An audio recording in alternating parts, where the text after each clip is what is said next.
ময়নামতি নদীর পাড়ে ছোট্ট একটি খেয়াঘাট। সেই খেয়াঘাটেরই মাঝি আমি। আমার নাম হৃদয়। আমার বাবাও ছিল এই খেয়াঘাটের একজন মাঝি। বাবার মুখে শুনেছিলাম মা নাকি আমাকে জন্ম দেওয়ার সময় মারা গেছে, আর এখন তো বাবা আর বেঁচে নেই। বাবা মরে যাওয়ার পর আমিও এই ঘাটে নৌকা চালানো শুরু করি। আমার কোনো বাড়িঘর নেই। আমি দিনের বেলাতে এই গ্রামের মানুষদের নদীর এপার থেকে ওপারের আরেকটি গ্রামে পারাপার করতাম, আর রাতের বেলায় এই ঘাটের একটি নৌকার ভেতরে ঘুমিয়ে থাকতাম। এই খেয়াঘাটে রাত 10টার পরে কেউ আসতো না পারাপারের জন্য। খেয়াঘাটে রাতের বেলায় ছোট্ট একটি বাতি জ্বলত। একদিন আমি নৌকায় বসে লক্ষ্য করি রাত 12টা বাজে। সেই খেয়াঘাটের পাশে একটি মেয়ে কালো বোরকা পরে দাঁড়িয়ে আছে। সেই মেয়েটি আমাকে ডেকে বলছে, এই যে মাঝি ভাই, আমাকে কি ওই পারে নিয়ে যাবেন? তখন আমি বুঝতে পারিনি এটা কোনো মানুষের মেয়ে না, এটা ছিল একটি সুন্দরী পরী। এ কথাটা আমি জানতে পারি তার সাথে বিয়ে হওয়ার পর। আমি মেয়েটিকে বলি, এত রাত ওই পারে যাওয়া সম্ভব না। মেয়েটি আমাকে বলে, আপনি যদি আমাকে ওই পারে নিয়ে যান তাহলে আমি আপনাকে দ্বিগুণ টাকা দেব। আমি চিন্তা করলাম, যেহেতু এখনো জেগে আছি, মেয়েটাকে ওই পারে দিয়ে আসি, তার বিনিময়ে দ্বিগুণ টাকাও পেলাম। আমি মেয়েটাকে ডেকে বললাম, ঠিক আছে, আপনি নৌকায় চলে আসেন। মেয়েটি আমার কথা মতো নৌকায় এসে বসল। আমি নৌকাটি ঘুরিয়ে চালাতে শুরু করলাম। আমার নৌকার ভিতর ছোট্ট একটি হারিকেন ছিল। সে হারিকেনের আলোতে আমি মেয়েটিকে দেখছিলাম, কিন্তু মেয়েটি যেহেতু বোরকা পরেছে তার মুখটা দেখা যাচ্ছিল না, শুধু তার চোখ দুটো দেখা যাচ্ছে। এত সুন্দর চোখ এর আগে আমি কখনো দেখিনি। যার চোখ এত সুন্দর তার মুখটা কত সুন্দর হতে পারে। তখন মেয়েটি আমাকে বলে, আচ্ছা মাঝি, আপনি কি প্রতিদিন রাতে এই ঘাটেই থাকেন নাকি? আমি তখন মেয়েটাকে বলি, আপনি হয়তো এই গ্রামে নতুন এসেছেন। আমি হৃদয় মাঝি, আমার পৃথিবীতে এখন আর কেউ বেঁচে নেই। আপন বলতে আমার এই নৌকা আর নদীটা ছাড়া আমার আপন কেউ নেই। আমি ওই ঘাটে বসবাস করি, রাতের বেলায় ঘাটেই থাকি। তখন মেয়েটি বলল, তাহলে তো আমার জন্য খুব ভালো হয়, আপনি কি আমার একটু উপকার করবেন? আমি মেয়েটিকে বলি, কি উপকার করতে হবে? মেয়েটি আমাকে বলে, আসলে আমি ওই পাড়ে ওই গ্রামটাতে থাকি। হয়েছে কি, গত বছর আমার মা মারা গেছে। মা মারা যাবার পর বাবা আরেকটি বিয়ে করে। বাবা তো এখন সুখে আছে, কিন্তু আমি সুখে নেই। আমার দুটি মামা আমাকে একটি ছোট্ট বাড়ি বানিয়ে দেয়, আমি এখন আলাদা থাকি। আমি আপনাদের গ্রামে একটি ব্যাংকে চাকরি করি। আমার কাজ করতে আসতে আসতে প্রতিদিন রাত 12টা বাজবে। এত রাতে তো খেয়াঘাটে আর কোনো নৌকা বা মাঝি পাবো না। আপনি যেহেতু এই ঘাটেই থাকেন, তাহলে প্রতিদিন আপনি আমাকে রাতে পারাপার করে দিবেন, আমি আপনাকে দ্বিগুণ টাকা দেব। আমি তখন মেয়েটাকে বলি, আপনি কষ্ট করে কাজ করেন, আপনি প্রতিদিন যদি আমাকে দ্বিগুণ ভাড়া দেন তাহলে আপনার কাছেই কি থাকবে? মেয়েটা আমাকে বলল, তাছাড়া তো তার কোনো উপায় নেই, আপনি তো আমাকে বিনা টাকায় প্রতিদিন পার করে দেবেন না। আমি তখন মেয়েটাকে বলি, দেখুন, আমি একজন গরিব মাঝি, আমি কি করে আপনাকে বিনা টাকায় প্রতিদিন পারাপার করব? তবে আপনি চাইলে একটা উপায় আছে, যেটা শুনলে আপনার লাভ হবে, আমারও লাভ হবে। মেয়েটি বলে, কি উপায়? আমি মেয়েটিকে বলে, আপনি প্রতিদিন আমার নৌকায় করে পারাপার হতে পারবেন, তবে আপনাকে প্রতিদিন দ্বিগুণ টাকা দিতে হবে না। আপনি মাস শেষে যখন মাইনে পাবেন সেখান থেকে আমার নৌকা ভাড়াটা দিয়ে দিন, আমি যতটা পারি কমিয়ে ভাড়া রাখবো। এটা তো খুব ভালো প্রস্তাব, এমনটা হলে তো আমার জন্য খুব ভালো হয়। ঠিক আছে, আগামীকাল থেকে আমি আপনার নৌকাতে করে প্রতিদিন রাতে পার হব। কথা বলতে বলতে নৌকাটা নদীর ওপারে চলে আসে, আর মেয়েটি আমার নৌকা থেকে নেমে আমাকে দ্বিগুণ টাকা দিয়ে তার বাড়ির পথে হাঁটা দেয়। আমি দূর থেকে মেয়েটাকে বলেছিলাম, এত রাতে আপনি একা একা বাড়িতে ফিরতে পারবেন? মেয়েটা আমাকে বলে, এ আর নতুন কি, আমার রাতের বেলা ঘোরাফেরা করার অভ্যাস আছে। তাছাড়া এই গ্রামে সকলে আমাকে চেনে, কেউ আমার ক্ষতি করবে না। আপনি বরং এখন ফিরে যান, আগামীকাল রাতে আবার দেখা হবে। আমি নৌকাটি ঘুরিয়ে ঘাটপাড়ে ফিরে আসি আর নৌকাটি বেঁধে তার ভেতর ঘুমিয়ে পড়ি। পরের দিন সকাল থেকে সন্ধ্যা পর্যন্ত আমি অনেক টাকা উপার্জন করি। আজকে ঘাটে অনেক মানুষের ভিড়, সকলেই ওই পারে যাচ্ছে কোনো না কোনো কাজে। একদিনে আমি এত টাকা উপার্জন কখনো করতে পারিনি। রাতে আমি নৌকায় শুয়ে শুয়ে ভাবছিলাম, গতকাল রাতে ওই মেয়েটির সাহায্য করলাম, আর আজকে আল্লাহ আমার উপর রহম করলো। আজকে আমি খুবই খুশি ছিলাম, তখনই আমি একটি ডাক শুনতে পাই। কে একজন বলছে, এই যে হৃদয় মাঝি, আপনি কি জেগে আছেন না ঘুমিয়ে গেছেন? আমি নৌকার ভেতর থেকে বাইরে এসে দেখি খেয়াঘাটে সেই মেয়েটি। আমি তাকে বলি, আমি জেগে আছি আর আপনার জন্যই অপেক্ষা করছি।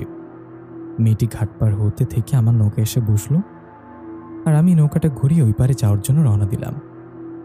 মেয়েটি আমাকে বলল, আজকে আপনাকে দেখে মনে হচ্ছে আপনি খুবই খুশি। আমি তখন বললাম, হ্যাঁ, আজকে আমি খুবই খুশি। কারণ আজকে আমি অনেক টাকা উপার্জন করেছি। একদিন এত টাকা আমি কখনো উপার্জন করতে পারিনি। আমি মেয়েটিকে আরও বলি, গতকাল রাতে আপনার সাহায্য করলাম, এর বিনিময়ে আল্লাহ পাক আমার উপর খুশি হয়ে রহমত করল। মেয়েটি বলল, ভালো মানুষদের সাথে সবসময় ভালোই হয়। আমি তখন মেয়েটাকে বললাম, কিছু মনে না করলে আমি কি আপনার নামটা জানতে পারি? মেয়েটি বলল, আমার নাম হচ্ছে নিঝুম। মাশাআল্লাহ, খুবই সুন্দর নামটি। দেখতে দেখতে নৌকাটা এই পারে এসে পড়ল। আর গতকালকের মতো মেয়েটি আমার নৌকা থেকে নেমে বাড়ির পথে হাঁটা দিল। আমিও নৌকাটি ঘুরিয়ে আমার ঘাটে ফিরে আসি। এভাবে একটি মাস চলে যাওয়ার প্রতিদিন রাতে আমি ওই মেয়েটিকে নিয়ে এপার থেকে ওপারে নিয়ে আসি। কিন্তু অবাক করার বিষয়, ওই মেয়েটিকে আমি যেদিন রাত থেকে আনা শুরু করলাম তার পরের দিন থেকে আমার উপার্জন অনেক বাড়তে থাকে। গত একটি মাস আমি অনেক টাকা উপার্জন করেছি। আমি ধরে নিয়েছিলাম মেয়েটি আমার জীবনে একটি সৌভাগ্য, কারণ সে আসার পর থেকে আমার রোজগার অনেক বেড়ে গেছে। সেদিন রাতে আমি নিঝুমকে নিয়ে ওই পারেই যাচ্ছিলাম। আমি দেখি নিঝুম তার ব্যাগ থেকে অনেক টাকা বের করে আমায় সেগুলো নিতে বলছে। আমি নিঝুমকে বলি, কিসের টাকা? তখন নিঝুম বলে, আজ আমি মাইনে পেয়েছি, এনেন আপনার 1 মাসের নৌকা ভাড়া। আমি হৃদয়কে বলি, আমার টাকা লাগবে না। হৃদয় জানতে চায়, কেন টাকা লাগবে না? আমি বলি, আপনি আমার জীবনের সৌভাগ্য নিয়ে এসেছেন, তাই এই একটি মাস আমি প্রচুর টাকা উপার্জন করেছি, তাই আমি আপনার টাকা থেকে টাকা নিতে চাই না। নিঝুম বলল, ঠিক আছে, তাহলে আপনি আপনার জীবনের একটি ইচ্ছা আমায় বলুন। আমি বললাম, কেন? নিঝুম বলে, হৃদয় প্লিজ, আমি বলি আমার জীবনে একটা ইচ্ছে, তা হলো আমার জীবনে আপনার মতো একটি সুন্দর বউ আসুক, আমাকে একটি পরিবার হোক, তবে বাবা মা ছাড়া এই এতিম ছেলেকে কে বিয়ে করবে বলুন? তখন নিঝুম বলে, আমি সুন্দরের কথা আপনি কি করে জানলেন? আপনি তো আমার মুখ দেখেননি। আমি বলি, আপনার চোখ দেখে বুঝতে পারছি। তখন নিঝুম আমায় বলে, আমি আপনার ইচ্ছে পূরণ করতে চাই, মানে আমি আপনাকে বিয়ে করতে চাই। এই কথা শুনে আমি অবাক হয়ে নিঝুমের দিকে তাকিয়ে থাকি। আমি বলি, আপনি আমার সাথে মজা করছেন তাই না? নিঝুম বলে, মোটেও এটা মজা নয়, তবে আমার দুটো শর্ত আছে। আমি নিঝুমের কাছে জানতে চাই, কি শর্ত? নিঝুম বলে, আমার প্রথম শর্ত হলো আমাদের বিয়ে আমাদের বাড়িতে হবে। আজ থেকে 4 দিন পর পবিত্র শুক্রবার রাত 1টা বাজে। আর দ্বিতীয় শর্ত হলো আপনি একাই আসবেন বিয়ে করতে, আপনার সাথে কেউ আসতে পারবে না। আমি নিঝুমের কাছে জানতে চাই, আমার সাথে কেউ আসতে পারবে না কেন? নিঝুম বলে, দেখুন, আপনার কাছে যা টাকা আছে তা আমার কাছেও কিছু টাকা হবে। এই টাকাগুলো বিয়েতে নষ্ট না করে বিয়ের পর আমাদের ওই গ্রামে আমার একটা বাড়ি বানাতে পারি, আর সেখানে আমাদের নতুন সংসার শুরু করতে পারি। আমিও বললাম, ঠিক আছে, তবে এত রাতে বিয়ে? এত রাতে তো কোনো বিয়ে হয় না। তখন নিঝুম আমায় বলে, আমার ছোট্ট থেকে ইচ্ছে ছিল আমার বিয়েটা অন্যদের থেকে আলাদাভাবেই হোক, তাই। আমি বলি, ঠিক আছে, যেমনটা আপনি চাইবেন। নিঝুম বলে, আমার বাড়িতে বিয়ের দিন আমার 2 মামা 2 মামি আর আমার মামাতো ভাই থাকবে, আর একজন কাজী থাকবে বিয়ে পড়ানোর জন্য, আপনি আসলেই হবে। আমি বলি, ঠিক আছে, আমি শুক্রবার রাত 12টা বাজে আপনাদের এই পারে থাকবো। তখন নিঝুম বলে, ঠিক আছে, আপনাকে বাড়িতে নিয়ে যাওয়ার জন্য আমার মামাতো ভাই জুবাইরের পারে অপেক্ষা করবে। কথা বলতে বলতে নৌকাটা এই পারে চলে এলো। নিঝুম নৌকা থেকে নেমে আমায় বলল, আমি আপনার জন্য বউ সেজে অপেক্ষায় থাকবো। এটা বলে সে বিদায় নিয়ে চলে গেল। আমি নৌকা ঘুরিয়ে আমার ঘাটের দিকে রওনা দিই। আমি খুব খুশি ছিলাম। আমি কখনো স্বপ্নেও ভাবিনি নিঝুম আমাকে বিয়ের প্রস্তাব দেবে। সবই মহান আল্লাহ পাকের ইচ্ছে। এগুলো ভাবতে ভাবতে আমি ঘাটে চলে আসি, আর ঘাটের সাথে নৌকাটা বেঁধে তার ভেতর ঘুমিয়ে পড়ি। এখনো শুক্রবার আসতে 4টে দিন সময় আছে। কেন জানি না মন মানছে না, বারবার ইচ্ছে করছে নিঝুমকে একটিবার দেখতে। কিন্তু নিঝুম তো বলে বিয়ের আগে যেন আমি তাদের গ্রামে না যাই, তাহলে সে আমাকে আর বিয়ে করবে না। তাই নিরুপায় হয়ে শুক্রবারের আশায় আছি আমি কাউকে বলিনি যে আমি বিয়ে করব। দেখতে দেখতে 4টে দিন পার হয়ে গেল, আর চলে এলো সেই দিনটি। আজ পবিত্র জুম্মা। আমি দুপুরে জুম্মার নামাজ পড়ে আল্লাহ পাকের কাছে অনেক শুকরিয়া আদায় করলাম। আর সেদিন আমি গঞ্জে চলে গেলাম আমার বিয়ের জন্য একটি পাঞ্জাবি কেনার জন্য। আমি একটা খুব সুন্দর পাঞ্জাবি কিনি, আর সাথে কিছু মিষ্টিও কিনি। এসব কেনাকাটা করে আমি রাতের বেলায় ঘাটে নৌকার কাছে চলে আসি, আর নৌকাটার বাঁধন খুলে রওনা দেই নিঝুমদের গ্রামের উদ্দেশ্যে। আমি সেখানে পৌঁছাতে পৌঁছাতে 12টা 30 বেজে যায়। তবে আমি ঘাটের কাছে এসে কাউকে দেখতে পাই না। চারিপাশে খুবই অন্ধকার, শুধু ঘাটেই রয়েছে একটি হেরিকেন বাঁধা। আমার মনটা কেন জানি খারাপ হয়ে গেল। আমি ভাবলাম হয়তোবা নিজম আমাকে বিয়ে করতে চায় না। আমি মন খারাপ করে যখন নৌকাটা ঘুরে আবার আমাদের গ্রামের ঘাটের দিকে আসতে যাব, তখন আমার পেছন থেকে একটি সালাম ভেসে এলো। আসসালামু আলাইকুম রহমতুল্লাহি ওয়া বারাকাতুহু। আমি পেছনে ঘুরে দেখি একটি খুব লম্বা ছেলে দাঁড়ানো। ছেলেটি খুব সুন্দর একটি রাজকীয় পোশাক পরে আছে। এই ধরনের পোশাক এখন আর কেউ পরে না, আগের দিনের রাজা বাদশারা পরত। আমি ছেলেটির সালামের উত্তর নিয়ে জানতে চাই, আপনি কে? তখন ছেলেটি বলল, আমি নিজম আপুর মামাতো ভাই, আমার নাম জুবায়েদ। আমি কখন থেকে আপনার জন্য অপেক্ষা করছি। ওইদিকে তো আপু বউ সাজে বসে আছে, আজকে তো আপনাদের বিয়ে। তখন আমি জুবায়েদকে বলি, তুমি এখানে দাঁড়িয়েছিলে কই? আমি তো এখানে আসার পরে কাউকে দেখতে পাইনি, তুমি কোথায় ছিলে? তখন জুবায়েদ আমাকে বলে, আমি এখানেই ছিলাম, হয়তোবা আপনি আমাকে দেখতে পাননি অন্ধকারের কারণে। আসেন আসেন, বিয়ের সময় এসেছে। আমি জুবাইরের সাথে হাঁটা দিই তাদের বাড়ির উদ্দেশ্যে। রাতের অন্ধকারের কারণে বোঝা যাচ্ছিল না আমরা কোন পথে এগোচ্ছি। জুবাইদের হাতে শুধু একটি হারিকেন ছিল, সে হারিকেনের আলোতেই আমরা পথ চলছি। আমার বারবার মনে হচ্ছিল আমরা গভীর জঙ্গলের মাঝে দিয়ে হাঁটছি। অনেকক্ষণ হাঁটার পর জুবাইদ আমাকে নিয়ে একটি বাড়ির ভেতর প্রবেশ করে। আমি লক্ষ্য করি বাড়িটির আশেপাশে শুধুই জঙ্গল। এই গভীর জঙ্গলের মাঝে এ বাড়িতে নিঝুম বাস করে। তখন বাড়ির ভেতর থেকে আরো দুজন লোক বের হয়ে এলো।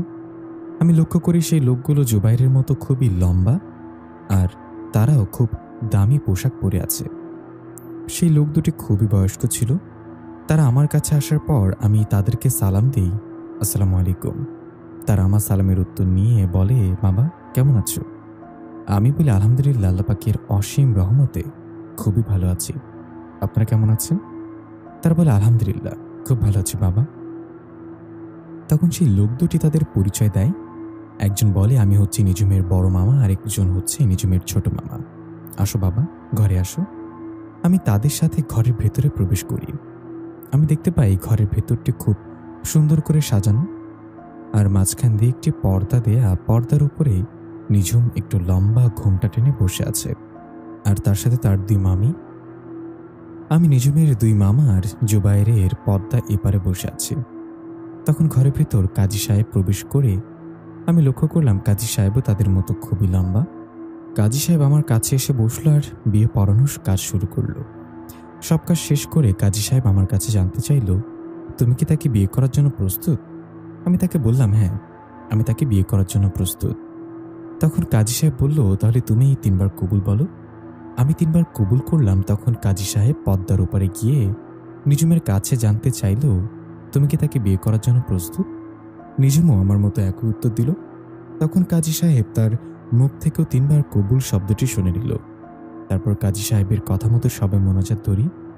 মোনাজাত শেষে সবাই এক এক করে আমাদের থেকে বিদায় নিয়ে চলে যাচ্ছিল। দুই মামা আর জুবায়েদ আমার কাছে এসে বলল, তোমরা ভালো থেকো। আমি তাদের বললাম, এত রাতে আপনারা কি করে ফিরবেন? আজকে রাত থেকে গেলে হতো না? তখন জুবায়েদ বলল, কি এমন রাত হয়েছে, আমরা তো যেতে পারবো, আমাদের অন্ধকারে চলার অভ্যাস আছে। তারাও আমাদের থেকে বিদায় নিয়ে চলে গেল। এখন ঘরে কেউ নেই, আমি আর নিজুম ছাড়া। পদ্মার ওপারে নিজুম বসে আছে, আমি এপারে। তখন নিজুম আমাকে বলল, ও এখন আপনি পর্দাটা খুলে ফেলেন। আমি তার কথা মতো পর্দাটা দুপাশ থেকে খুলে ফেলি।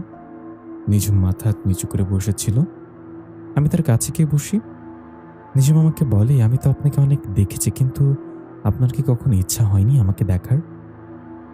আমি তাকে বলি, অনেকবার হয়েছে, কিন্তু কখনোই বলার সাহস হয়নি। নিজুম বলে, এখন তো আমি আপনার বউ, আপনি চাইলেই আমার ঘোমটা সরিয়ে ফেলতে পারেন। আমি আস্তে আস্তে তার ঘোমটাটা সরিয়ে দিই। আমি দেখি চাঁদের মতো অপর সুন্দর একটি মেয়ে আমার পাশে বসা। আমি নিজুমের চোখ দেখে বুঝতে পারতাম সে সুন্দরী, কিন্তু এত রূপবতী কখনোই কল্পনা করিনি। আমি অপলক দৃষ্টিতে নিজুমের দিকে তাকিয়েছিলাম। তখন নিজুম একটি মুচকি হাসি দিয়ে আমাকে বলল, সারাটা জীবন তো রয়েই গেল আমাকে দেখার জন্য, আসেন আমরা নফল নামাজটা পড়ে ফেলি। আমরা দুজন মিলে 4 রাকাত নামাজ আদায় করে আল্লাহ পাকের কাছে আমাদের নতুন জীবনের জন্য সাহায্য চাই। পরের দিন সকালে আমার ঘুম যখন ভাঙে, আমি দেখতে পাই আমি এখন যে বাড়িতে আছি তার আশেপাশে আর কোনো বাড়ি নেই। এটা একটা গভীর জঙ্গলের মাঝে, যেমনটা আমি রাতে ভেবেছিলাম। আমি নিজুমের কাছে জানতে চাই, তুমি এই গভীর জঙ্গলের মাঝে একা একা থাকতে এতদিন? নিজুম তখন আমাকে বলে, বাবার থেকে আলাদা হয়ে আমি এই গভীর জঙ্গলে থাকতে শুরু করি, কেননা আমি একটি যুবতী, একটা সুন্দরী। আমি যদি মানুষ সমাজে থাকতাম তাহলে কিছু খারাপ লোক আমার ক্ষতি করার চেষ্টা করত, কিন্তু এই গভীর জঙ্গলে কেউ আমার ক্ষতি করতে আসবে না। তাই গভীর জঙ্গলেই বাস করি আমি। তবে এখন তো আপনি চলে এসেছেন, এখন আমার আর কোনো ভয় নেই। আপনি আমাকে নিয়ে যেখানে রাখবেন আমি সেখানেই থাকব। তার 2 দিনের ভেতরেই আমি আমাদের গ্রামের একটি ছোট্ট জায়গা কিনে ফেলি, আর সেই জায়গার উপর ছোট্ট একটি বাড়ি বানাই, যেটার জন্য আমাকে নিঝুম আরও অনেকগুলো টাকা দিয়েছিল। আর আমার কাছেও কিছু টাকা ছিল, যেটা মিলে এসব আমরা করতে পারি। নিঝুম আমার বউ হয়ে আসার পর আস্তে আস্তে আমার কপাল খুলে গেল। আমার কামাই রোজগারে অনেক বরকত হয়েছে, আলহামদুলিল্লাহ। আমি এখন 2টা বোর্ডের মালিক। আমাদের বিয়ে হয়েছে 4 বছর, কিন্তু এতদিনে নিঝুমের পরিবার থেকে কেউ আসেনি আমাদের সাথে দেখা করতে। আমি যখন নিঝুমকে বলতাম, তোমার বাবার সাথে তো তোমার সম্পর্ক ভালো না, তাই বলি কি মামা মামিরা আমাদের বাড়িতে আসতে পারে না? নিঝুম আমাকে বলে, 2 মামাই তো ব্যবসার কাজে ব্যস্ত থাকে, আর মামিরা তাদের সাহায্য করে, কি করে আসবে? আমি তখন নিঝুমকে বলি, ধরে নিলাম তোমার মামার ব্যবসার কাজে ব্যস্ত থাকে, তারপরে জুবাইরকে পাঠাতে পারে না? সেও তো আমাদের বাড়িতে কিছুদিন বেড়াতে যেতে পারে নাকি?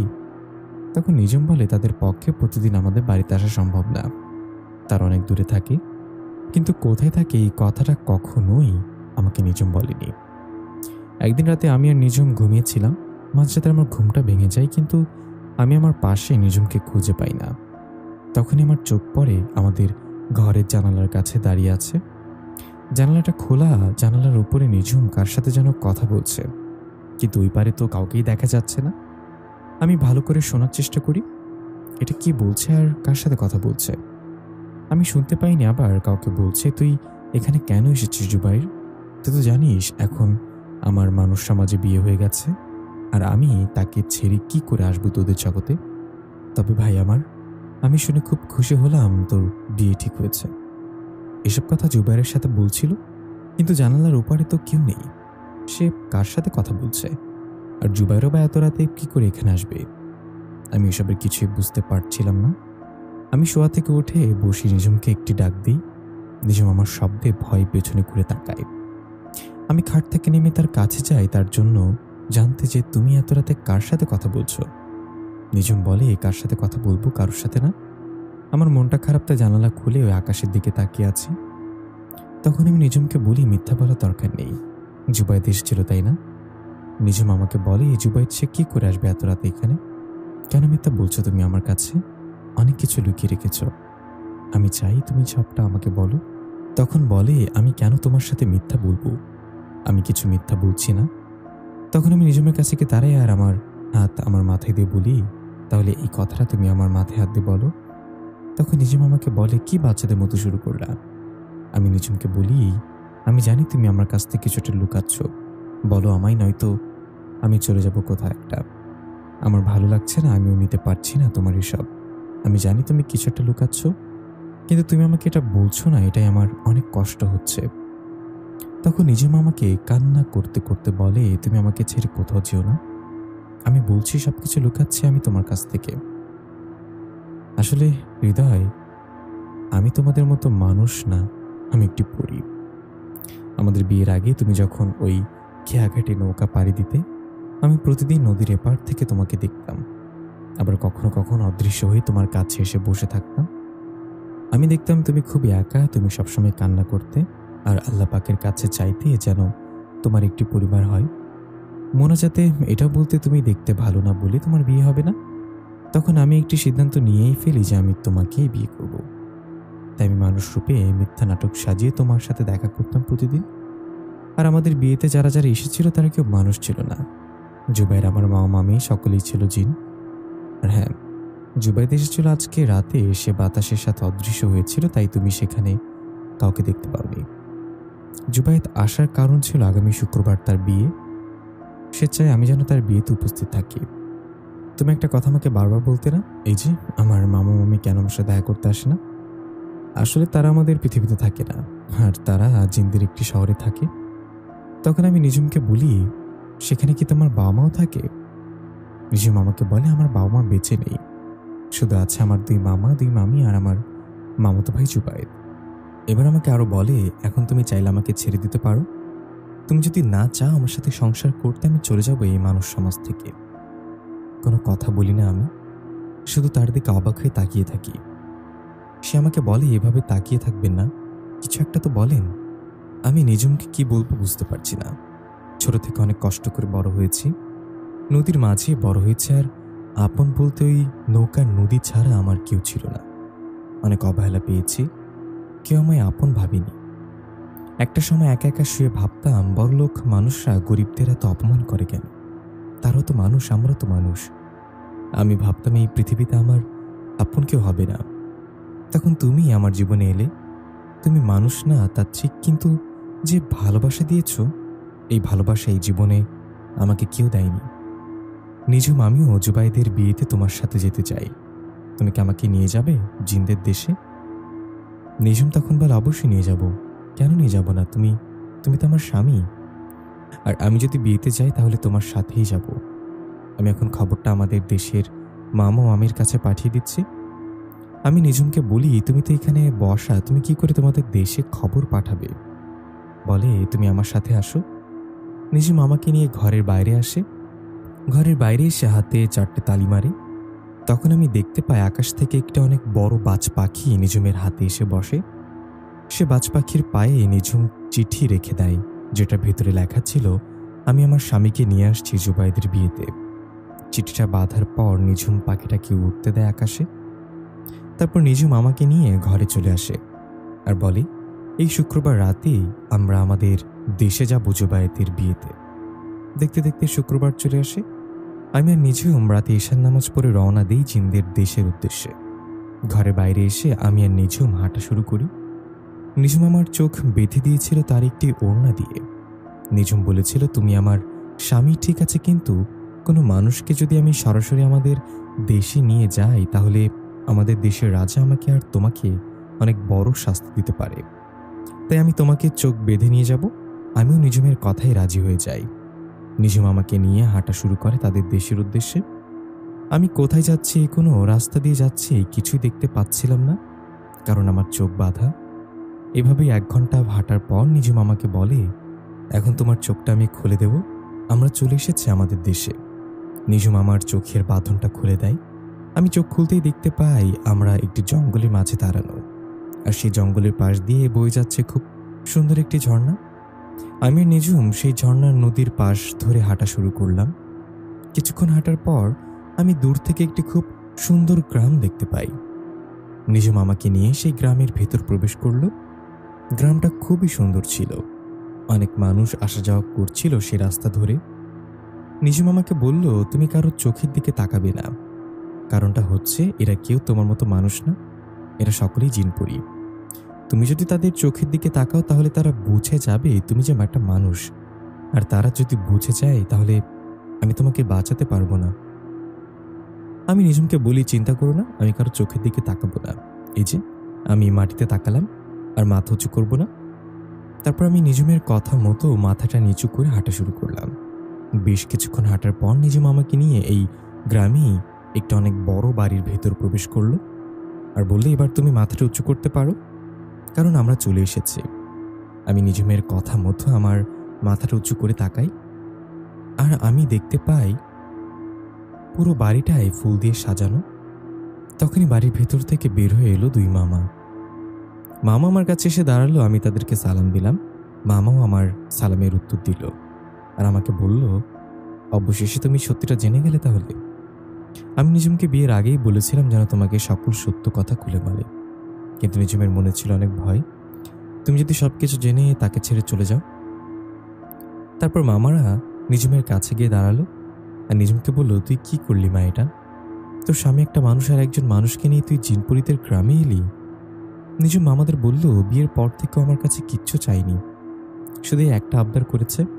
কি করে তার আবদার না রেখি মামা? মামা তখন বলল, কোনোভাবে যদি জিনপুরীদের রাজা জেনে যায় একটি মানুষকে নিয়ে তুই গ্রামে এসেছিস তাহলে কি হবে বুঝতে পারছিস তো? তখন নিজুম মামাকে বলল, তুমি চিন্তা করো না মামা, আমি কাউকে বুঝতে দেব না হৃদয় যে আমাদের জগতের কেউ না। বাবা বলল, ঠিক আছে, তুই এই বিষয়টা খেয়াল রাখিস, কেউ যেন কোনোভাবেই বুঝতে না পারে।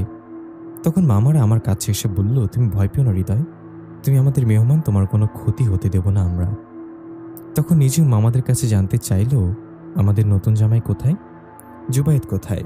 মামারা বলল, তো ঘরে আছে, যা হৃদয়কে নিয়ে দেখা করে আয়। আমি আর নিজুম মামাদের থেকে বিদায় নিয়ে জুবায়েদের ঘরে যাই, আর দেখি জুবায়েদ খাটের উপরে বসে আছে। জুবায়েদ আমাকে দেখে তার চোখ যেন কপালে উঠে গেছে।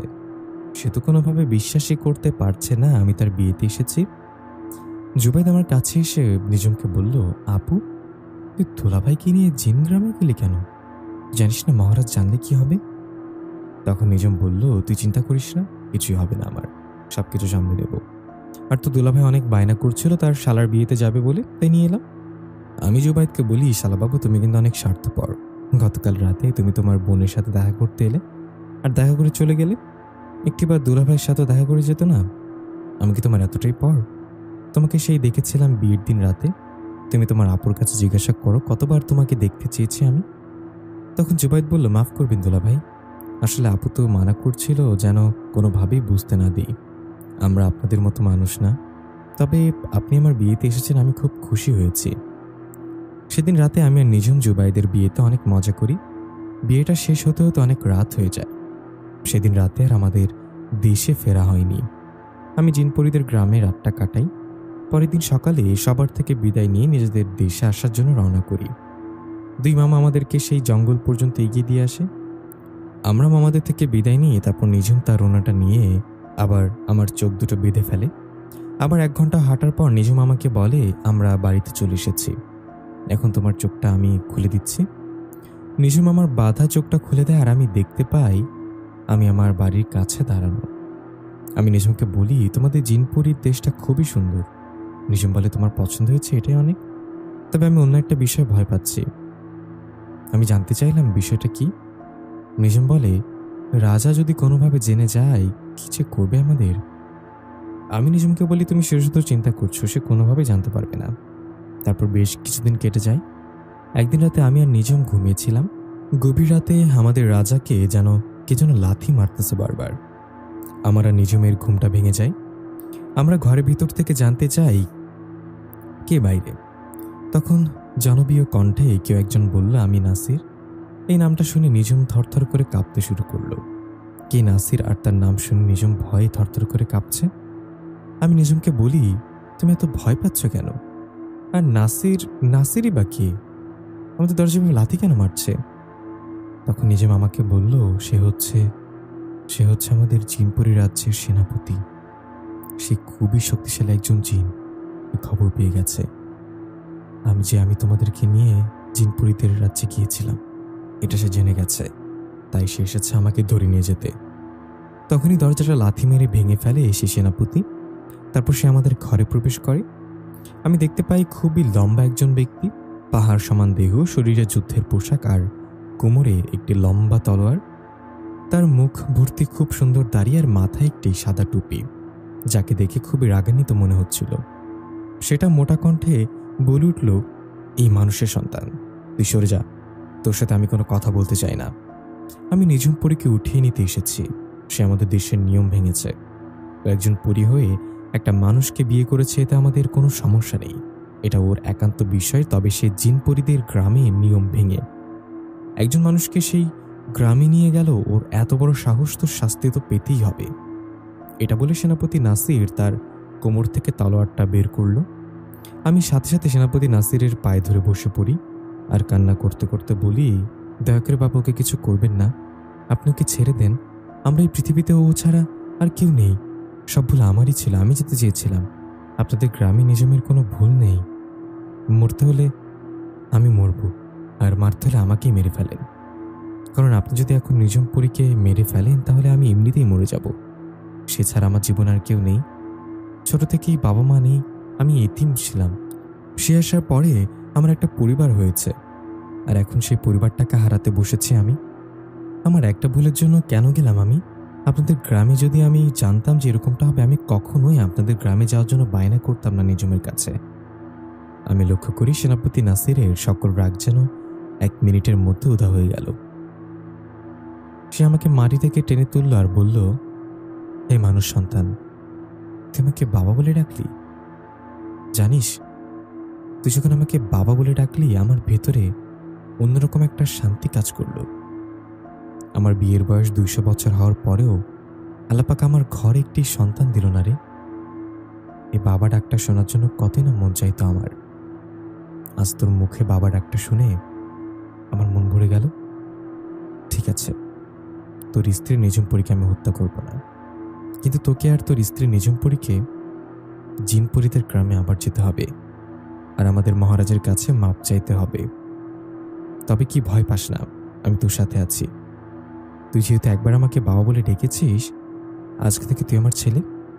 আমি মহারাজের কাছে অনুরোধ করব যাতে তোদের কিছু না করে, যেন মহারাজ তোদের মাফ করে দেয়। এটা আমি অনুরোধ করব তার কাছে। মহারাজ আমার কথা ফেলতে পারবে না, অবশ্যই আমার কথা রাখবে, তুই চিন্তা করিস না। তারপর আমি আর নিঝুম সেনাপতি নাসিরের সাথে জিনপরীদের গ্রামে যাওয়ার জন্য ঘরের বাইরে আসি। সেনাপতি নাসির একটি হাতে তালি দেয়। আমি আর নিঝুম দেখি দূর থেকে একটি ঘোড়ার গাড়ি ছুটে আসছে আমাদের দিকে। ঘোড়ার গাড়িটি আমাদের কাছে এসে দাঁড়ায়। আমি দেখতে পাই 2টি ঘোড়া বাঁধা আছে। সেই গাড়িতে ঘোড়া দুটি খুবই সুন্দর, একটি সাদা রঙের আর একটি কালো রঙের। সেনাপতি নাসির আমাদেরকে আদেশ করলো, যাও ঘোড়ার গাড়ির পিছনে গিয়ে বসো আর পর্দাটা ফেলে দেবে, ভুলেও বাইরের দিকে তাকাবে না। আমি আর নিঝুম গাড়ির ভেতরে উঠে পড়ি আর সেনাপতি নাসিরের কথা মতো পেছনে পর্দাটা ফেলে দিই। ঘোড়ার গাড়ি চলতে শুরু করে। চালনা করছিল সেনাপতি নাসির। গাড়িটি চলছে অজানা এক পথ ধরে। সে পথে নেই কোনো মানুষ আসা যাওয়া, মানে কোনো কিছু অগোছালো। আগেরবার তো নিঝুম যখন আমাকে জিনপরীদের দেশে নিয়ে গিয়েছিল তখন আমার চোখ বাঁধা ছিল, তাই আমি কিছু দেখতে পারিনি।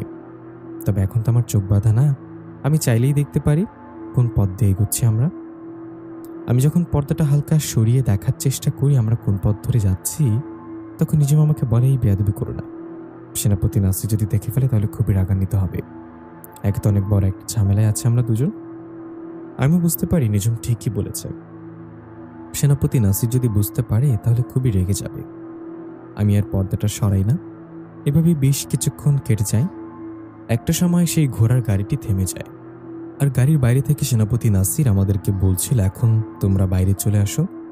আমি এসে গেছি। আমি আর নিঝুম গাড়ির বাইরে এসে দাঁড়াই আর দেখতে পাই খুব সুন্দর একটি প্রাসাদের সামনে আমরা দুজন দাঁড়ানো। সেনাপতি নাসির আমাদেরকে নিয়ে এসে প্রাসাদের ভেতরে প্রবেশ করে। প্রাসাদের ভেতরে প্রবেশ করার সাথে সাথে কিছু প্রহরী আমাদেরকে আর নিঝুমকে ঘিরে ধরে।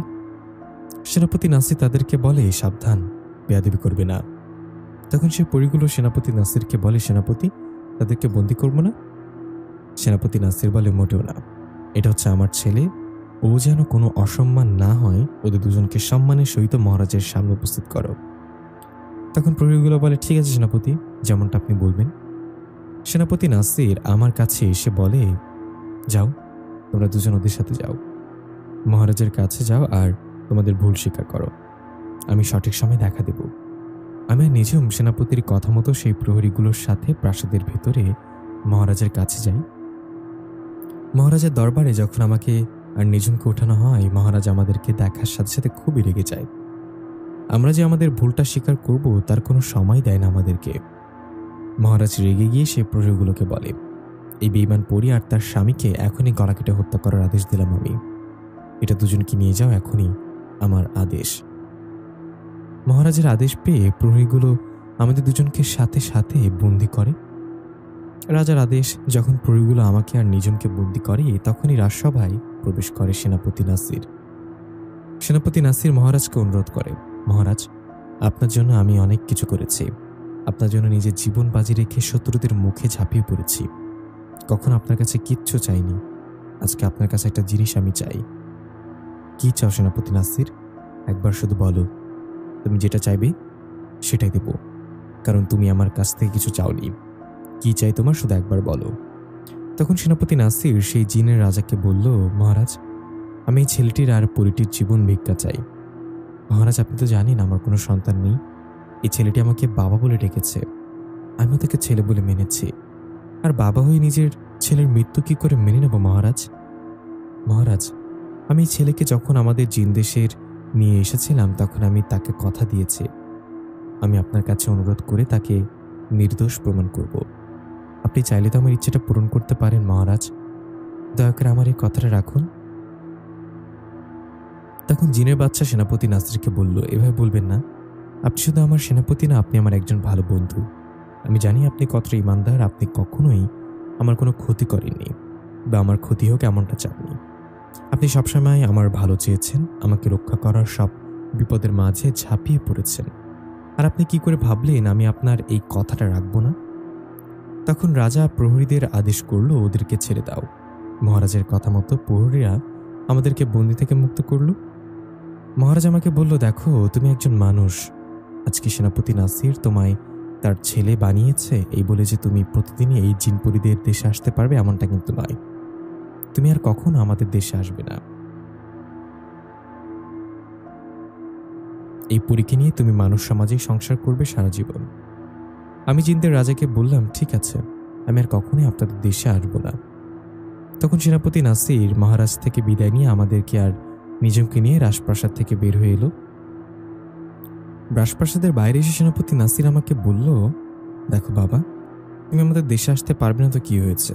আমি প্রায় সময় তোমার সাথে দেখা করতে তোমাদের দেশে আসব। আমি যখন খবর পাই আমাদের দেশের সব থেকে সুন্দর পরীটা একটা মানুষ সন্তানকে বিয়ে করেছে, বিশ্বাস করো হৃদয় আমার মাথায় আগুন ধরে যায়। আমি আমার তরবারিটা নিয়ে তোমাকে হত্যা করার জন্য পৃথিবীর দিকে যাচ্ছিলাম, কিন্তু পৃথিবীতে গিয়ে আমি তোমার বিষয়ে খোঁজ খবর নিয়ে জানতে পারি তুমি খুবই ভালো ছেলে আর পরোপকারী। তুমি সবসময় গরিব দুঃখীদের সাহায্য করো আর 5 ওয়াক্ত নামাজ আদায় করো। তোমার বিষয়ে এত কিছু জেনেই আমার রাগটা নিমিষেই চলে গিয়েছিল। তারপরও মহারাজের আদেশ ছিল তোমাদেরকে হত্যা করা এবং কিংবা তার সামনে উপস্থিত করা। আর আমি তো মহারাজের আদেশ মানতে বাধ্য, তাই মহারাজের কথা মতো তোমাদেরকে নিয়ে আসতে বাধ্য হয়েছিলাম। একটা কথা সবসময় মনে রাখবে হৃদয়, এভাবেই গরিব দুঃখীদের সাহায্য করবে। আর কখনো যদি কোনো বিপদে পড়ো আমাকে স্মরণ করবে। ইনশাআল্লাহ নিজের ছেলের জন্য আমি আমার জীবন দিয়ে দেবো, তবুও তোমার কিচ্ছু হতে দেব না। তুমি আর নিজম ভালো থেকো। এটা বলে সেনাপতি নাসির আমাকে জড়িয়ে ধরে কান্না করে দিল আর বলল, তোমাকে অনেক মনে পড়বে বাবা। তারপর সেনাপতি নাসির তার হাতে একটি তালি দিল। তখনই দূর থেকে ছুটে এলো তার ঘোড়ার গাড়িটি। সেনাপতি নাসির তার ঘোড়াকে আদেশ করলো, যাও ওদেরকে পৃথিবীতে ওদের বাড়িতে রেখে আসো।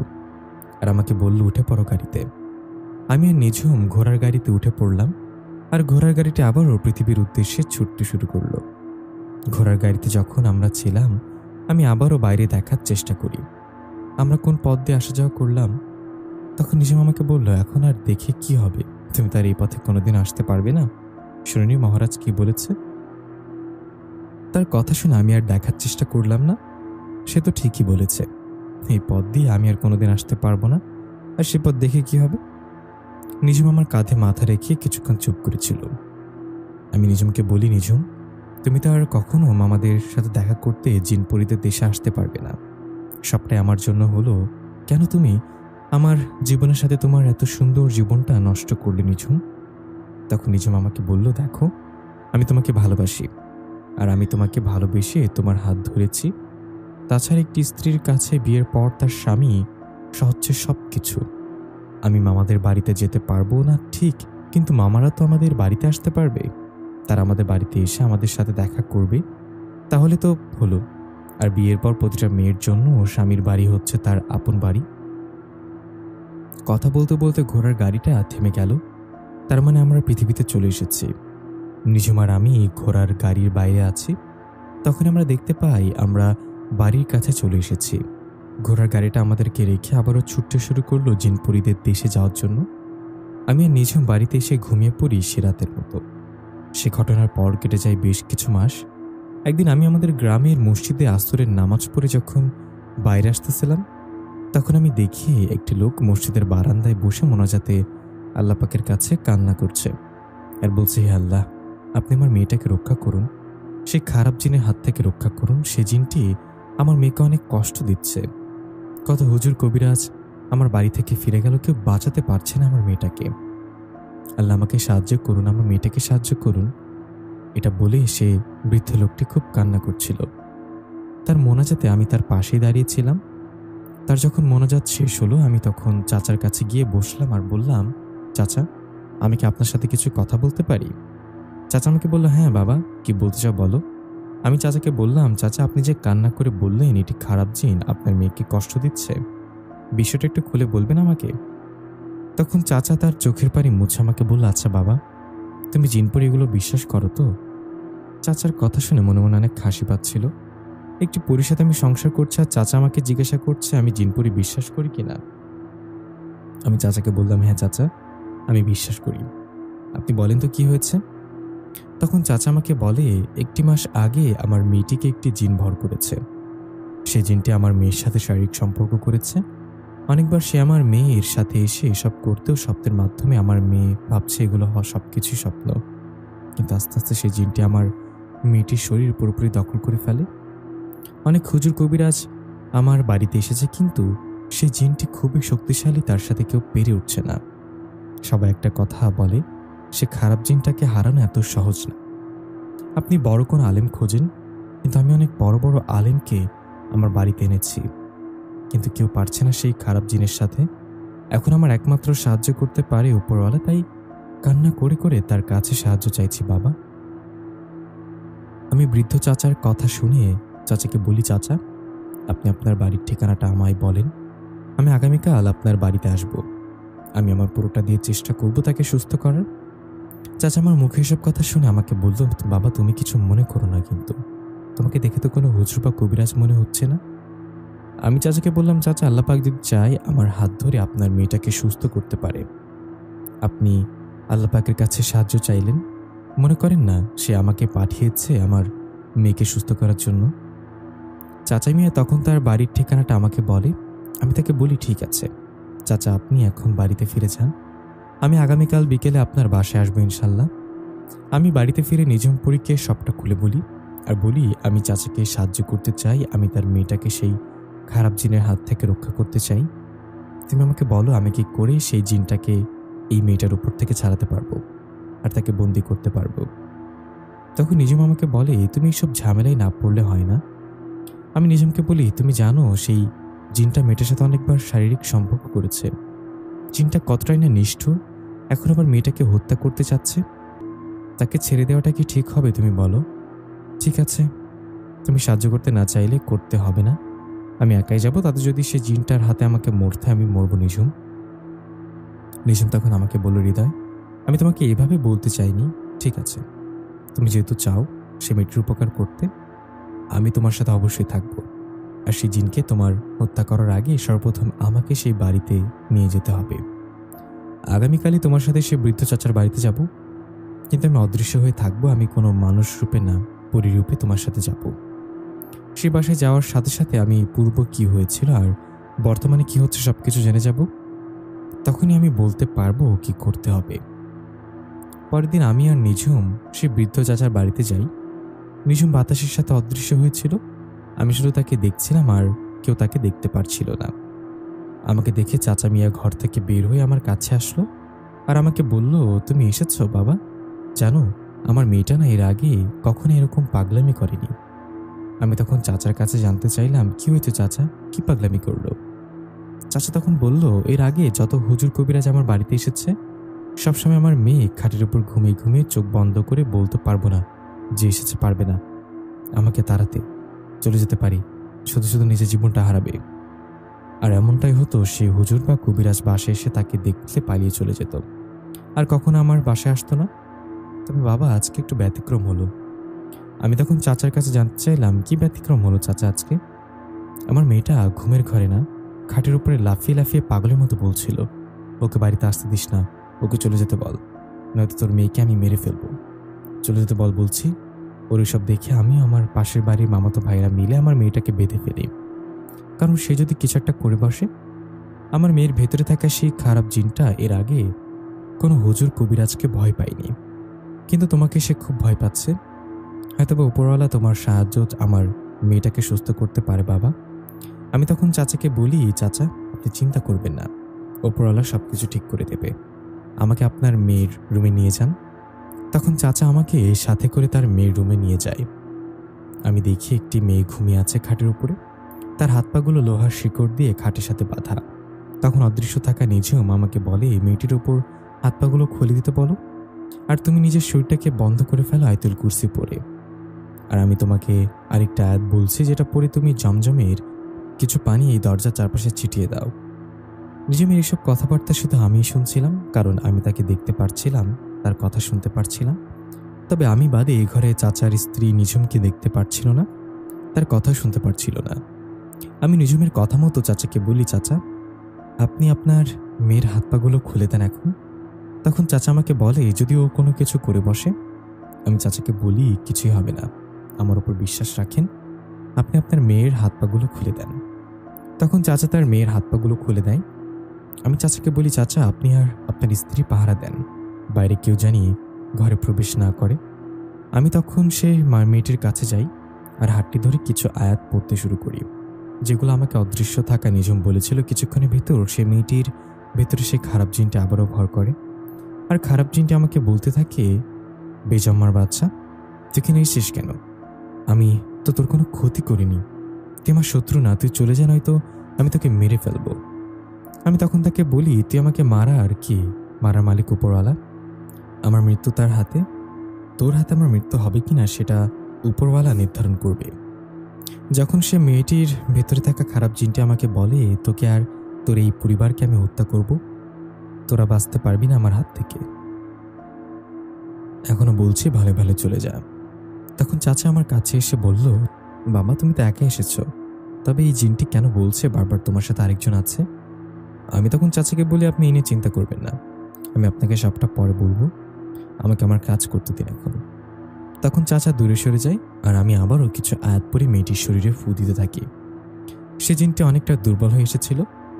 আমি যখন তাকে হারাতে সক্ষম হতেই যাব, তখনই ঘরের ভেতর একটা নাপাক মহিলা ঢুকে পড়ে। নাপাক কেন বললাম হয়তো বা আপনি বুঝতে পারছেন, সে পবিত্র ছিল না। সেই নাপাক মহিলাটা ঘরে থাকার সাথে সাথে যে আয়াতগুলো পড়ে আমি ঘরটাকে বন্ধ করে রেখেছিলাম, সে আয়াতগুলো নষ্ট হয়ে যায়। আর এই সুযোগে সেই খারাপ জিনটি মেয়েটির শরীর থেকে বের হয়ে ঘর থেকে পালিয়ে যায়। আর চাচার মেয়ে অজ্ঞান হয়ে আবারও খাটের উপর লুটিয়ে পড়ে। এটা দেখে আমি অনেক রেগে যাই, কারণ এত কষ্টের পর আমি তাকে বন্দি করতে যাচ্ছিলাম।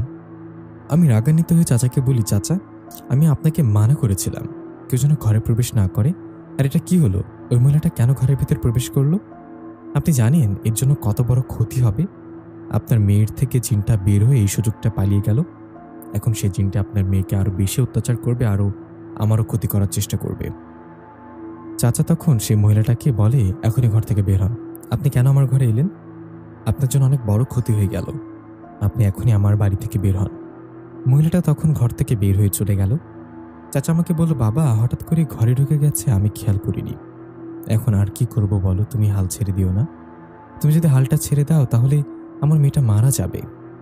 আমি চাচাকে বলি, চাচা আজকে তো আর কিছু করা সম্ভব না, আমি আগামীকাল আবার আসব, আমি আবারও চেষ্টা করব সে জিনটিকে আপনার মেয়ের ভেতরে প্রবেশ করানো। তবে আজ রাত আপনার মেয়েকে খুব সাবধানে থাকতে হবে, আপনাদের ভেতরে কেউ একজন সারা রাত তাকে পাহারা দিতে হবে। আর আমি বের হওয়ার সাথে সাথে তার হাত পাগুলো আবারও লোহার শিকড় দিয়ে বেঁধে ফেলবেন। আমি চাচার কাছে থেকে বিদায় নিয়ে সে বাড়ি থেকে নিঝুমকে নিয়ে চলে আসি। বাড়ির ভেতরে আসার পর নিঝুম আমাকে বলে, আমাদের সাবধান থাকতে হবে, সে খারাপ জিনটি আমাদের ক্ষতি করার জন্য আসবে। তবে তুমি চিন্তা করো না হৃদয়, আমি কিছু কাজ করে রাখছি, যেটা করলে সে খারাপ জিনটি ঘরের ভেতর প্রবেশ করবে না। তখন আমি দেখলাম নিঝুম কিছু কাগজ, কিছু আয়াত লিখে সে কাগজগুলো ঘরের বিভিন্ন জায়গায় আঠার মাধ্যমে লাগিয়ে দিল। রাতে আমি আর নিঝুম ঘুমিয়েছিলাম, হঠাৎ করে আমাদের ঘুম ভেঙে যায় অনেক কান্নাকাটির শব্দে, যেমনটা কেউ মারা গেলে পাড়া প্রতিবেশী সকলে কান্নাকাটি করে, যেমন মরা কান্না আসছে আমাদের ঘরের বাইরে থেকে। আমি আর নিঝুম ঘুম থেকে উঠে পড়ি আর ঘরের জানালাটা খুলে দেখার চেষ্টা করি বাইরে আসলে কি হচ্ছে। তখন আমি নিঝুম জানালা দিয়ে দেখি যে বাইরে একটি মরার খাটিয়া রাখা, আর তার পাশে কিছু মহিলা বসে কান্না করছে। হঠাৎ করে সে খাটিয়াটা কাঁপতে শুরু করলো, আর কোথা থেকে একটি লোক তার হাতে একটি ধারালো কোরাল নিয়ে এলো। সেই লাস্টের খাটের উপরে উঠে বসলো আর তার হাতে থাকা কোরালটি দিয়ে বারবার ওই লাশটির ভিতর কোপ দিচ্ছে। এতে সেই মহিলা আরো জোরে জোরে কান্না করতে শুরু করলো। এটা দেখে সেই লোকটি আরো জোরে জোরে লাশের উপরে আঘাত করতে শুরু করে। কি হচ্ছে এগুলো কারা? আর এখন নিজুম আমাকে বলে, এগুলো মায়া, এগুলো দেখে তুমি নজর দিও না। সে জিনটা আমাদেরকে মায়া দেখাচ্ছে। আসলে আমি তো ঘরটা বন্ধ করে দিয়েছি। সে জিনটি ঘরের ভেতর প্রবেশ করতে পারবে না, তাই আমাদের বাড়ির বাইরে থেকে আমাদেরকে ভয় দেখানোর চেষ্টা করছে। আর সে চাচ্ছে কোনোভাবে আমরা ঘরের বাইরে বের হই। তুমি জানলাটা লাগিয়ে দাও আর চলো আমরা ঘুমিয়ে পড়ি। তুমি চিন্তা করো না, সে ঘরের ভেতর প্রবেশ করতে পারবে না। যা করার আমরা আগামীকাল সেই মেয়ের বাড়িতে গিয়ে করব। আমি নিজুমের কথা মতো ঘরের জানলাটা লাগিয়ে দিই আর নিজুমকে নিয়ে আবারও এসে শুয়ে পড়ি। সেদিন রাতে আমাদের আর ঘুম হয় না, কারণ বাড়ির বাইরে থেকে অনেক ইট পাথর আমাদের বাড়িতে কেউ ছুঁড়ে মারছিল বারবার। পরের দিন সকালবেলায় আমি আর নিজুম সে চাচার বাড়িতে যাই, কিন্তু চাচার বাড়িতে গিয়ে আমরা জানতে পারি চাচা মেয়ে নাকি গতকাল রাতে উধাও হয়ে গেছে। আমি যখন চাচার বাড়িতে প্রবেশ করি, আমি দেখি চাচা আর চাচির স্ত্রী হামাও করে কান্নাকাটি করছে। আমি আর নিজুম তার কাছে যাই। নিজুম অদৃশ্য হয়েছিল। চাচাকে আমি বলি, কি হয়েছে, আপনি এভাবে কান্না করছেন কেন? তখন চাচা আমাকে বলল, বাবা সর্বনাশ হয়ে গেছে, গতকাল রাতে আমার মেয়েটাকে নিয়ে চলে গেছে সে খারাপ জিনটা। আমি বলি, চাচা কি হয়েছে পরিষ্কার করে বলেন তো, আমি তো আপনাকে বলেছিলাম মেয়েটির হাত পা বেঁধে রাখতে, তাহলে সে কি করে তাকে নিয়ে গেল? তখন চাচা আমাকে বলে, আমি রাতে পাহারা দিচ্ছিলাম, কিন্তু মাঝরাতে আমার অনেক ঘুম পায়, তাই আমি আমার স্ত্রীকে ঘুম থেকে তুলি পাহারা দেবার জন্য। তখন আমার স্ত্রী তার মেয়েকে পাহারা দিতে শুরু করে আর আমি ঘুমাতে চলে যাই। তখন চাচি আমার কাছে এসে বলে, বাবা জানো, আমি পাহারা দিচ্ছিলাম, একটা পর্যায়ে আমার মেয়েটার জ্ঞান ফিরে আসে। জ্ঞান ফিরতে সে পুরো স্বাভাবিকভাবে আমাকে বলে, মা আমার খুব পানি পিপাসা পেয়েছে। আমি আমার মেয়েটিকে পানি খাওয়াই। পানি খাওয়ার পর আমার মেয়েটি কান্না করতে করতে বলে, মা জানো, ওই জিনটি আমাকে অনেক কষ্ট দেয়। আমি তখন আমার মেয়েটাকে বলেছিলাম, তুমি চিন্তা করো না, তুমি সুস্থ হয়ে যাবে, আজকে রাতটা যেতে দাও, কালকেই তুমি সুস্থ হয়ে যাবে, তুমি চিন্তা করো না। এভাবে আমি আমার মেয়ের সাথে অনেকক্ষণ কথা বলেছিলাম। তার সাথে কথা বলে মনে হচ্ছিল সে পুরোপুরি সুস্থ হয়ে গেছে। অনেকদিন পর নিজের মেয়ের সাথে এভাবে কথা বলতে পেরে আমারও খুব ভালো লাগছিল। বেশ কিছুক্ষণ পর আমার মেয়েটি আমাকে বলে, মা আমার বাঁধনটা খুলে দাও না, আমার অনেক বাথরুম পেয়েছে। আমিও চিন্তা করলাম, যেহেতু এখন আমার মেয়েটির ভেতরে সে খারাপ জিনটি নেই, আমার মেয়েটাকে আমি বাথরুমে নিয়ে যেতেই পারি। আমি আমার মেয়েকে বাথরুমে নিয়ে যাওয়ার জন্য তার বাঁধনটা খুলে দিই। আমার মেয়ের বাঁধন খোলার সাথে সাথেই বলছে অন্য কিছু রূপ ধারণ করে, জানো বাবা, সে তখন আমাকে মাটিতে ছুঁড়ে ফেলে দেয়। আমি দেখতে পাই আমার মেয়েটির চুলগুলো বাতাসে উঠছে, তার চুলগুলো এবং তার চোখগুলো লাল। আমি তখন বুঝতে পারি এই সব কিছু ছিল ওই খারাপ জিনের মায়া। সে জিনটা আমাকে বলে, বোকা, তুই অনেক বড় একটা ভুল করে ফেললি, তুই আর কখনোই তোর মেয়েকে খুঁজে পাবি না। এটা বলে সে হাসতে হাসতে দরজা খুলে একটা দৌড় দেয়। আমি তখন তোমার চাচাকে ঘুম থেকে টেনে তুলি, আর তোমার চাচা তাকে খোঁজার জন্য রাতের বেলায় বের হয়ে গিয়েছিল, কিন্তু অনেক খোঁজার পরও আমরা আমাদের মেয়েটাকে খুঁজে পাইনি বাবা। এটা বলে চাচি হামা করে কেঁদে ফুটল। আমি তখন তাদেরকে বললাম, কি করছেন আপনারা, এত বড় ভুল কি করে করতে পারলেন? তখন অদৃশ্য থাকা নিজেও আমার কাছে এসে বলল, তাদের কোনো দোষ নেই, সে জিনটি মায়া দেখাতে খুবই পারদর্শী। তুমি তাদেরকে কিছু বলো না, চলে গিয়েছিলে। আমরা বাড়ি ফিরে যে আমরা চেষ্টা করেছি, জানো সেই মেয়েটিকে ওই জিনটিকে কোথায় নিয়ে গেছে, সে এখনো বেঁচে আছে কিনা, তাকে মেরে ফেলেছে।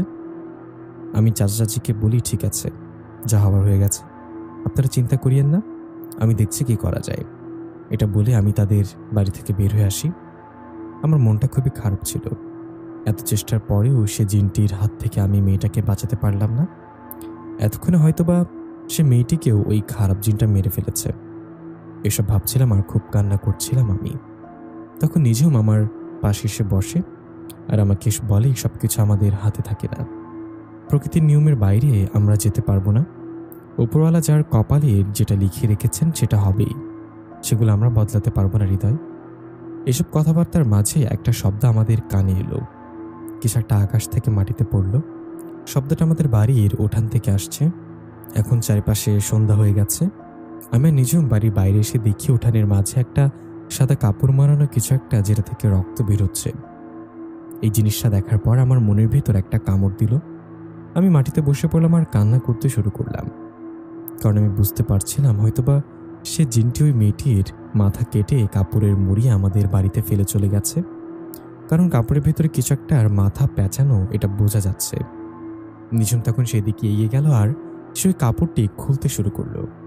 কাপড়টির ভাঁজ খোলা হলে আমরা দেখতে পাই সেখানে একটা কাটা কুকুরের মাথা, যেটা দেখে আমি আবারও একটা আশার আলো খুঁজে পাই। সেই কাটা কুকুরের মাথার পাশে একটা চিঠি ছিল। নিজম মাথাটা সেখানে রেখে চিঠিটা আমার কাছে নিয়ে আসে। সে চিঠিতে লেখা ছিল, আজকে রাত 1টার ভিতর তোদের বাড়ির পাশের মাঠে চলে আসবি। আমি তোদের জন্য অপেক্ষা করব। যদি মেয়েটিকে বাঁচাতে চাস তাহলে চলে আসিস। এখন রাত 11টা বাজে, তার মানে আর 2 ঘন্টা পরে আমাদের সেখানে যেতে হবে। নিজম আমাকে বলে, কি করবে এখন? আমি নিজমকে বলি, তুমি না, আমি একা যাব সেখানে। এতে আমার যদি মৃত্যু হয় তাতে আমার কোনো আফসোস নেই। আমি মেয়েটাকে উদ্ধার করার পুরোপুরি চেষ্টা করব। নিজম তখন আমাকে বলে, তোমার কারণে আমি সবকিছু ছেড়ে এসেছি। তুমি কি করে ভাবলে সেখানে তোমাকে আমি একা যেতে দেব? মরতে হলে দুজন একসাথে মরবো, আর বাঁচতে হলে একসাথে বাঁচবো। আমিও যাব তোমার সাথে। আমি আমার পুরো শক্তি দিয়ে সেই জিনটাকে আটকানোর চেষ্টা করব। তুমি চিন্তা করো না, আমরা অবশ্যই সেই মেয়েটাকে বাঁচাতে পারবো। আমরা প্রস্তুত হতে শুরু করি ওই খারাপ জিনটার সাথে যুদ্ধ করার জন্য। আমরা জানি না সে জিনটি আমাদের জন্য কি ফাঁদ পেতে রেখেছে। হয়তোবা সেখানে যাওয়ার পর আমাদের মৃত্যু হতে পারে, তবে সেই মেয়েটিকে উদ্ধার করার জন্য আমরা সেখানে অবশ্যই যাব। আমাদের মৃত্যু যদি সে জিনটির হাতে লেখা থাকে তাহলে সেটাই হোক। দেখতে দেখতে রাত 1টা বেজে গেল। আমি আর নিঝুম বাড়ি থেকে বের হয়ে গেলাম সেই মাঠে যাওয়ার জন্য। আমি আর নিঝুম যখন সেই মাঠে গিয়ে উপস্থিত হই, আমরা দেখতে পাই দূরে সে মেয়েটি দাঁড়িয়ে আছে, তার চুলগুলো উঠছে। সে মেয়েটা একটা ভয়ানক হাসি দিয়ে আমাদেরকে বলে, সামনের দিকে আয়। আমি আর নিঝুম সেদিকে এগিয়ে যাই আর তাকে বলি, একটি নিরপরাধ মেয়েকে জিম্মি করে নিজের শক্তি দেখাচ্ছিস? সাহস থাকতো তাকে ছেড়ে সামনে এসে লড়াই কর। এটা শুনে সে জিনটি হাসতে হাসতে বললে, ঠিক আছে, তাই হোক। তখন সে জিনটি ওই মেয়েটির শরীর ছেড়ে বাইরে আসে। আমিও নিঝুম দেখি ভাল্লুকের মতো দেখতে সে। নখগুলো অনেক বড় বড়, দাঁতগুলো হিংস্র, শরীর অনেক লম্বা লম্বা লোম, চোখ দুটো আগুনের শিখার মতো জ্বলজ্বল করছে।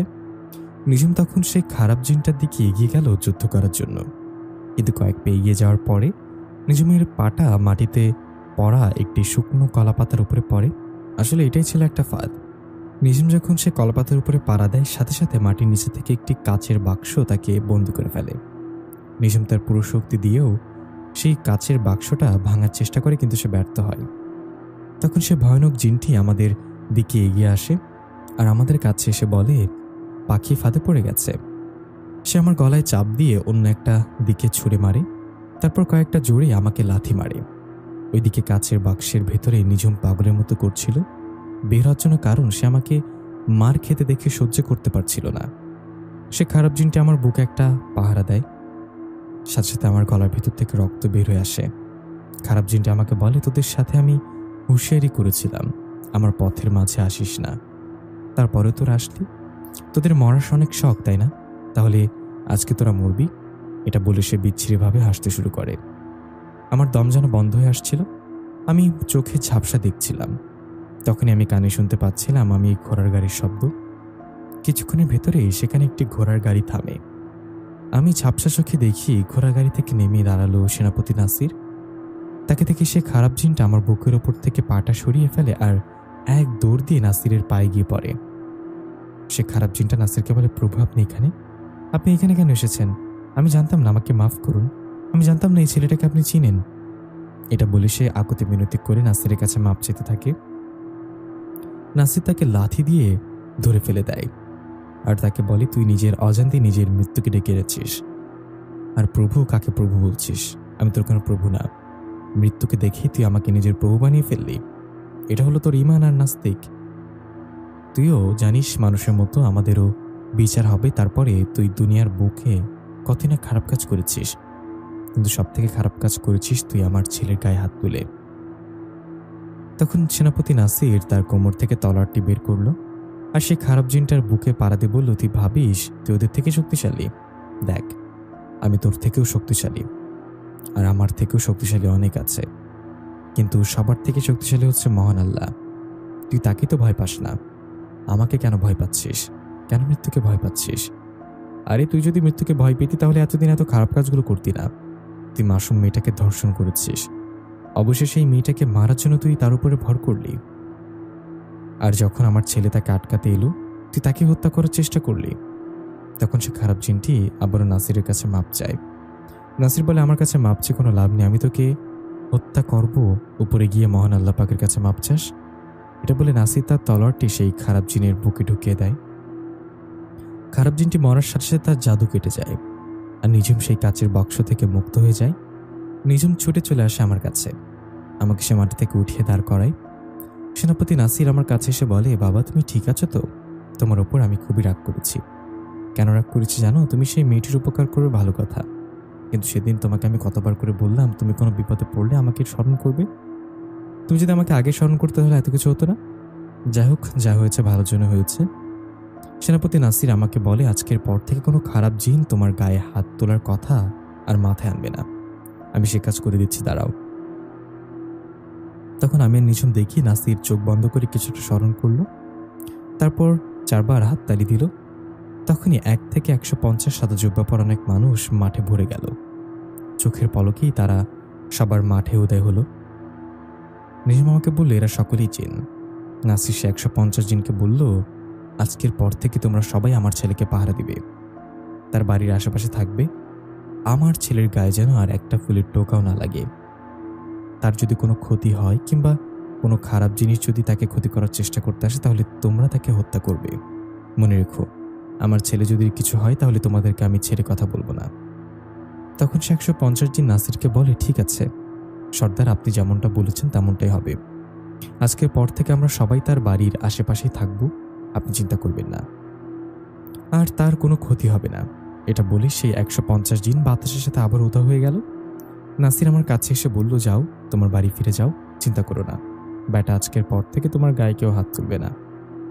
আমাকে যেতে হবে, কারণ জিনপরিদের রাজ্যে আমি একমাত্র সেনাপতি, আমার অনেক দায়িত্ব। তুমি তো সেটা জানো। আমি তোমাদের সাথে আবার দেখা করতে আসব, আর কখনো যদি কোনো বিপদে পড়ো মানে মনে করো আমাকে স্মরণ করো। নাসির আমাদের থেকে বিদায় নিয়ে তার ঘোড়ার গাড়িতে উঠে আবারও রওনা দিল জিনপরিদের উদ্দেশ্যে। আমি নিঝুম সেদিনের মধ্যে বাড়ি চলে আসি। সেদিনের পর থেকে আমাদের উপর আর কোনো খারাপ জিন হামলা করার দুঃসাহস দেখায়নি। সে 150 জিন আমাদের সবসময় পাহারা দিয়ে